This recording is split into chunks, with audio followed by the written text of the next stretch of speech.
Hey guys, it's Joel here. And don't worry, I'm not driving. My car's parked. I'm queuing up for my click and collect.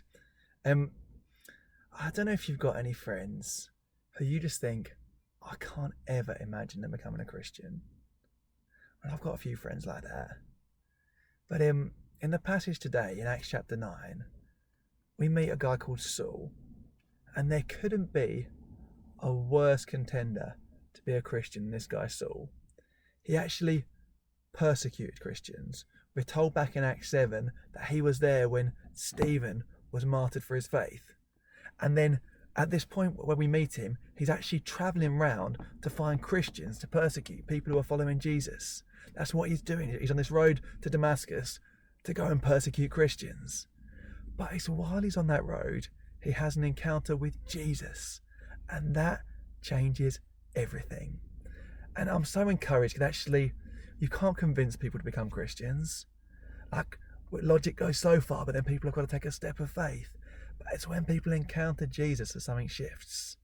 And we're in a season right now, we're coming to the last day of Thy Kingdom Come, where people across the world are praying for people we know to become Christians. And it's not too late to join in. Who could you be praying for?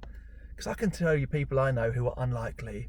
People like Shane, who was on the list of the top 6 most dangerous criminals in the UK prison system. He'd stabbed 2 people. He even stabbed a prison guard in prison. But he had an encounter with Jesus and everything changed for him.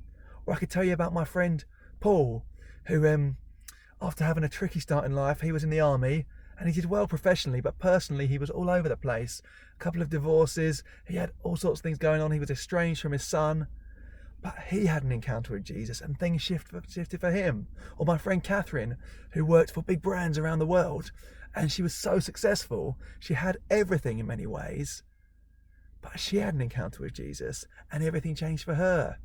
Or even Nicky Gumbel, who runs the Alpha Course, and my pastor, he was an atheist. He grew up a secular Jew, and he used to enjoy as a student having conversations with Christians and challenging them because he thought they'd really got this wrong. He had an encounter with Jesus and everything changed for him. And that's what happens. And so I want to really encourage you.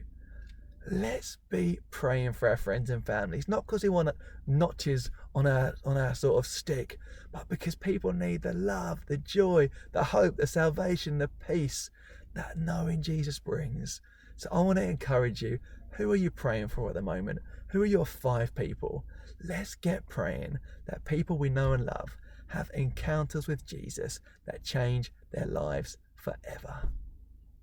Lots of love. Have a great day.